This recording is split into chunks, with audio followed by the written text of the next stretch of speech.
मित्रों, जब लोग मेरे पास आते हैं, बहुत सारे लोग बोलते हैं कि मुझे स्ट्रेस बहुत है। तो मैं बोलता हूँ कि स्ट्रेस मत लीजिए। कुछ लोग बोलते हैं कि मैं डिप्रेशन में आ गया हूँ, तो मैं बोलता हूँ आप डिप्रेस मत होइए। कुछ लोग बोलते हैं मुझे स्ट्रेस है, एंग्जाइटी है, मुझे टेंशन हो जाता है, तो मैं बोलता हूँ कि टेंशन क्यों करते हो, एंग्जाइटी, व्याकुल, आप फ्यूचर के लिए क्यों व्याकुल होते हो, आप व्याकुल मत हो जाइए। ये मेरी सिंपल एडवाइस होती है। तो मेरी बीवी ये सब बातें काफ़ी वक्त से सुन रही थी, तो बोलती है ये आप क्या समझाते हो। कोई इंसान आपके पास अपेक्षा लेके आता है कि उसे ये दिक्कत है, डिप्रेशन है, तो आप उसको ऐसी सलाह कैसे दे सकते हो कि आप डिप्रेस मत होइए। ये तो ऐसा हो गया कि कोई इंसान डॉक्टर के पास जाता है, डॉक्टर के पास डॉक्टर जाके बोलता है कि मुझे बुखार बहुत हो गया है, तो डॉक्टर बोलता है कि आप बुखार में मत आइए, बुखार अपने पास मत लेके आइए। ये तो कोई बात हुई नहीं, आपको उसको सॉल्यूशन देना चाहिए। डिप्रेशन कितना बड़ा विषय बन गया है आज। 280 मिलियन लोग विश्व में आज डिप्रेशन में आ गए हैं, और भारत की बात करें तो हर तीन में से एक व्यक्ति अभी डिप्रेशन में आने लगा है। तो मेरी बीवी मेरे को बोलती है कि इसका कुछ सॉल्यूशन दीजिए। तभी तो आपको हम बोल सकते हैं कि एक कोच हो, आप एक मेंटर हो। तो मैंने बोला कि इतनी आसान बात है तो मैं इनको क्या समझाऊं, और कोई चीज़ जब इतनी आसान हो जाती है तो लोग फिर समझते भी नहीं है। तो उसने बोला वाकई में क्या ये इतना आसान है। 280 मिलियन 280 मिलियन जब वर्ल्ड में डिप्रेस लोग हो गए हैं, हर 3 में से एक भारतीय किसी न किसी तरह से मेंटल डिसऑर्डर उसको हो गया है। तो इसका इतना आसान अगर उपाय है तो मुझे बता दीजिए। मैंने बोला ज़रूर आपको बता सकता हूँ, मैं क्यों नहीं, मैं आपको बता सकता हूँ, ये बेहद आसान है। तो उसने बोला बेहद आसान है तो मुझे चलो 3 से 4 वाक्य में बता दीजिए कि स्ट्रेस, डिप्रेशन, टेंशन ये कैसे चला जाए, हम कैसे खुश हो जाए, कैसे हमारे अंदर खुशी आ जाए, हमको मेंटल पीस मिले। मैंने बोला कितने वाक्य में, तो उसने बोला 3 से 4 वाक्यों में। मैंने बोला ये तो आपने बहुत बहुत बड़ा कह दिया, मैं तो आपको उससे भी संक्षिप्त में बता सकता हूँ। उसने बोला क्या, इससे भी संक्षिप्त में। मैंने बोला जी हाँ, मैं आपको 3 वाक्य में, सॉरी 3 वाक्य नहीं, सिर्फ 3 शब्दों में बता सकता हूँ कि इंसान कैसे खुश रह सकता है। उससे बोला ठीक है। तो मैंने उसको बताया कि ये जो वाक्य है, ये जो शब्द मैं आपको बताने जा रहा हूँ, ये भगवत गीता का मैसेज है, बाइबल है उसका सारांश है, गौतम बुद्ध है उनके इन शब्दों पे हस्ताक्षर है। ये शब्द है सिंप्लीफाई योर लाइफ। अपना जीवन है उसको सिंप्लीफाई कर दो, उसको कॉम्प्लिकेटेड बनाने की कोई आवश्यकता नहीं। जैसे जैसे आप अपने लाइफ को सिंप्लीफाई करोगे, आसान करोगे, तो वैसे ही आपके जीवन में खुशी आ जाएगी। जब उसको मैंने बोला कि सिंप्लीफाई योर लाइफ, अपने जीवन को आसान बना दीजिए, उसे कुछ बात शायद जमी नहीं। जब मैंने उसके फेस पे गौर किया, मैंने उसे भी शायद शंका हुई कि ये जो सर्टिफाइड कोच जो है उसमें कुछ गलती है, शायद वो ओवर कॉन्फिडेंट है, क्या उनको शायद पता नहीं, उनको पूरा नॉलेज नहीं है। उनकी आंखों में शंका देखी मैंने। उन्होंने बोला कि कुछ आप और बताना चाहते हो। मैंने बोला ज़रूर। मैंने बोला हमारे जीवन को अगर हम देखें तो उसमें से 1/3 भाग जो है वो तो हमारा निंद्रा में चले जाता है। जैसे कोई इंसान 24 घंटे हो तो तकरीबन 8 घंटे तो वो सो जाता है। किसी की उम्र अगर 60 साल की हो तो 20 साल है वो तो उसके निंद्रा में चले जाते हैं। निंद्रा में जाना यानी ऐसा नहीं कि हमारा बहुत सारा समय चला जाता है। ये एक ऐसी अद्भुत ईश्वर ने हमें भेंट दी है जिसमें हम पूरी तरह से रिलैक्स हो जाते हैं। हमारे पूरे जो तनाव है वो चला जाता है। स्ट्रेस, डिप्रेशन उस वक्त नहीं होता। उस वक्त कोई राजा नहीं होता और कोई गरीब नहीं होता। उस वक्त किसी के अंदर कोई राग द्वेष नहीं होता।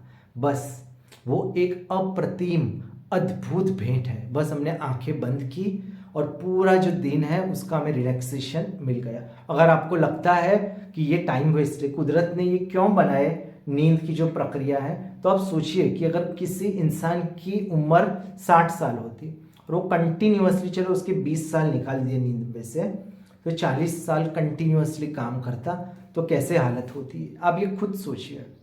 तो आपको पता चलेगा कि कितनी अद्भुत भेंट ईश्वर ने हमारे लिए पहले से ही उसने प्रयोजन करके रखा है। 1/3 भाग, तो जैसे स्ट्रेस डिप्रेशन की बात की मैंने, तो उसमें से जिंदगी का 1/3 हिस्सा में तो हम स्ट्रेस और डिप्रेशन में होते ही नहीं है। मैंने उससे पूछा कि कम से कम इस बात पे तो आप एग्री हो, मेरी सब बातों पे शायद आपको शंका है, लेकिन इस बात पे आप एग्री हो? तो उन्होंने अपनी गर्दन हिलाई, जैसे उन्होंने हाँ बोला, और मुझे तसल्ली हुई, चलो कुछ तो मैंने उनको बोला जिससे उनको अच्छा लगा, जो मेरी बात से उनको सहमति थी। तो उन्होंने बोला ये तो बात आपने बताई, ये तो शायद सबको पता है। अभी मेरे मन में विचार आया कि सबको पता है, शायद नहीं पता, लेकिन ठीक है। मैंने बोला चलो सबको ही पता है कि नींद कितनी खूबसूरत भेंट है। तो उन्होंने बोला कि फिर रियल जो गेम है, रियल जो बाजी है, रियल जो तकलीफ है, वो तो इस 2/3 भाग में, 2/3, 3 में से जो 2 हिस्से हैं उसी की बात चल रही है। जब लोग आपके पास आते हैं, बोलते हैं मुझे ये दिक्कत है, तो वो तो 2/3 भाग की करते हैं, उसका सॉल्यूशन चाहिए। अगर आप वाकई में आपको लगता है कि आप लोगों को गाइड कर सकते हो, मेंटर कर सकते हो, तो इसका सॉल्यूशन दीजिए। मैंने बोला सॉल्यूशन दूंगा आपको, लेकिन मेरी इस बात से भी शायद आपकी सहमति नहीं होगी। तो उन्होंने बोला कौन सी बात? तो मैंने बोला जितना आसान जो 1/3 भाग है जिसका प्रयोजन ईश्वर ने किया है, उतना ही आसान जो 2/3 भाग जो शेष रह गए हैं, वो भी इतना ही आसान है। तो उसने बोला इतना आसान है? मैं नहीं मानती। अगर ऐसा ही होता तो क्यों इतनी दिक्कतें होती, क्यों इतने लोग डिप्रेशन में आ जाते, लोगों को क्यों मानसिक बीमारियां हो जाती, क्यों इतने सारे संघर्ष जीवन में होते हैं? मैंने बोला ठीक है, ये संघर्ष तो जीवन में होते हैं, लेकिन ये जो 2/3 जो भाग है उसका भी प्रयोजन हमको नहीं करना, वो ईश्वर ने करके रखा है। ये बात मैंने उसको बताई कि ये जो 2/3 भाग है, जैसे मैंने बोला कि 1/3 भाग जो नींद का है उसका प्रयोजन भगवान ने किया है, लेकिन मैंने बोला ये 2/3 भाग है उसका भी प्रयोजन ईश्वर ने ही किया है। उसको संकोच हुआ, उसने बोला कि ये बात आपकी मुझे जम नहीं रही, ऐसा नहीं हो सकता। मैंने बोला कि ठीक है, चलो मैं इसका जवाब आपको संक्षिप्त में एग्जाम्पल के साथ देता हूँ। उसने बोला ठीक है, मुझे उसका एग्जाम्पल दे दीजिए आप। तो मैंने बोला ठीक है, ये दोपहर का वक्त है, अभी 11 से 12 बजे थे सुबह के। तो मैंने बोला कि मेरे साथ आप कुछ वक्त बाग में आ सकती हो। उसने सोचा, शायद उसको शंका थी कि क्या ये बातें जो है, मुझे इनकी बातों से इतना सेटिस्फेक्शन नहीं लग रहा। तो मैंने बोला फिर भी 2 से कुछ वक्त आप आ जाओ और मेरी बात सुन लो, फिर आपको ठीक लगती है तो आप उसको एक्सेप्ट कर लीजिए। तो वो तैयार हो गई। जैसे ही बाग में आई तो मैंने उसको इशारा एक फूल की तरफ किया, एक गुलाब का फूल था, उसके नज़दीक लेके गया मैं उसको। मैंने बोला इसको गौर से देखो। वो गौर से देखने लगी। मैंने उसको बोला अभी इसको छुओ। उसने उस गुलाब को छुआ और वो मंत्रमुग्ध हो गई। शायद उसने पहली बार गुलाब को इतने नज़दीक से देखा होगा, और फिर वो उसकी सुगंध लेने लगी। उसकी जो खुशबू थी उससे वो प्रभावित हो गई। कुछ सेकंड हुए, फिर उसको पता चला कि चलो अभी आपकी जो बात है वो आप बता दीजिए। अभी जो रियल जो बात थी, अभी मेरी बारी थी, मुझे उससे संतुष्ट करना था। ये जो 2/3 भाग है उसका मुझे हिसाब देने का अभी वक्त आ गया था। मैंने उससे कहा कि देखिए, जैसे 2/3 भाग मैंने बोला उसका प्रयोजन भी ईश्वर ने किया है। तो मैंने बोला कि देखिए, हमारे जीवन के लिए सबसे जरूरी चीज़ें कौन सी है? मैंने बोला एक तो रोटी, एक कपड़ा और एक मकान। उसने बोला, वो सहमत हुई इस बात से कि ज़रूर रोटी, कपड़ा, मकान हमारी बेसिक रिक्वायरमेंट है। तो मैंने बोला इसका प्रयोजन ईश्वर ने ही किया है। तो उसने बोला कि कितने सारे लोग गरीबी से गुजर रहे हैं, कितने सारे लोगों को इतना टेंशन है, वो अपना काम अच्छी तरह नहीं कर पा रहे हैं।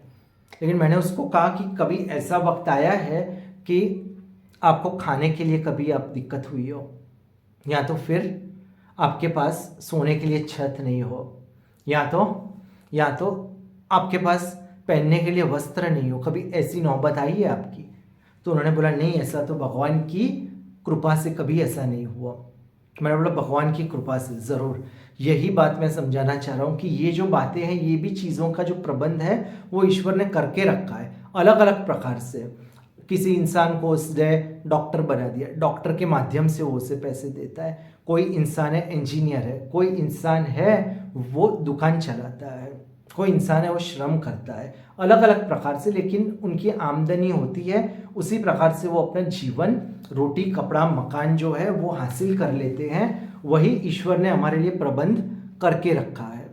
फिर उससे बोला कि लेकिन बहुत सारे ऐसे लोग हैं जिनके पास खाने के लिए खाना भी नहीं है, रोटी नहीं है, वो बाहर सोते हैं। मैंने बोला क्या क्या हम उसकी चर्चा कर रहे हैं अभी? मैंने बोला क्या हमारी चर्चा उस बात पे ही है? आप बोलती हो बहुत सारे लोग आपके पास आते हैं स्ट्रेस डिप्रेशन की वजह से, क्या उनके पास रोटी कपड़ा नहीं होता? उसने बोला जी नहीं, उसकी बात मैं नहीं कर रही। तो मैंने बोला उस टॉपिक को अभी साइड पे रख दीजिए कि जिनके पास रोटी नहीं है, कपड़ा नहीं है, मकान नहीं है, गरीबी से गुजर रहे हैं, उसको इसमें मिक्स मत कर दीजिए।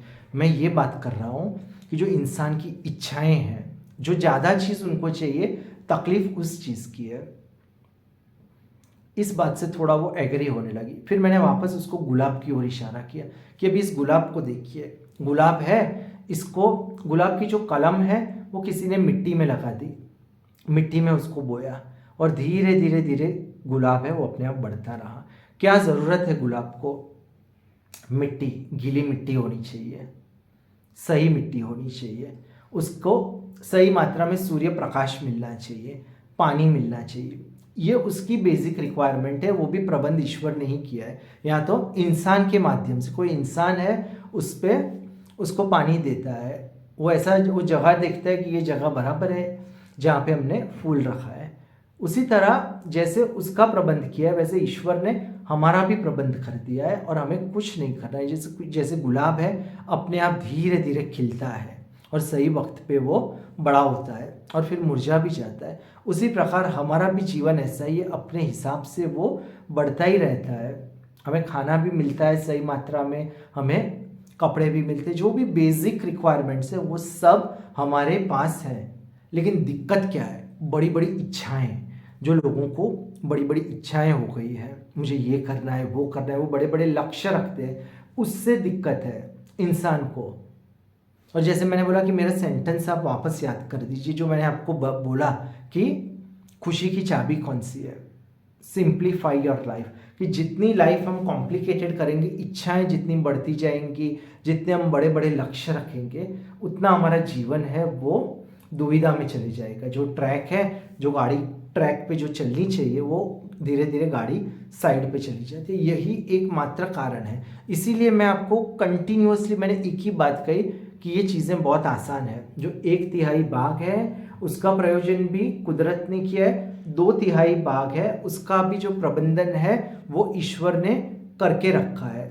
जैसे जो गुलाब है अपने आप बड़ा होता है, या तो छोटा बच्चा है जो बीज में से बड़ा होता है वो अपने वक्त पे बड़ा होता है, 9 महीने का उसको वक्त लगता है, वो वक्त पे बड़ा होता है। उसके बाद भी जब वो जन्म लेता है उसके बाद भी माँ क्या कर सकती है? माँ मात्र उसको सही मात्रा में भोजन दे सकती है, उसकी देखभाल कर सकती है, बड़ा तो उसको खुद ही होना है।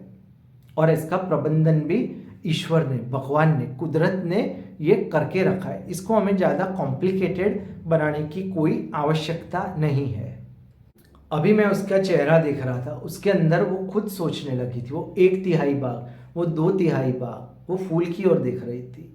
तभी तभी एक मैंने देखा कि एक जानवर था, पशु था, कुत्ता था, वो दूर से वहाँ से गुजर रहा था। ये बाघ था और बाघ के बाहर कोई जगह थी जो हमको दिख रही थी, वहाँ से वो गुजर रहा था।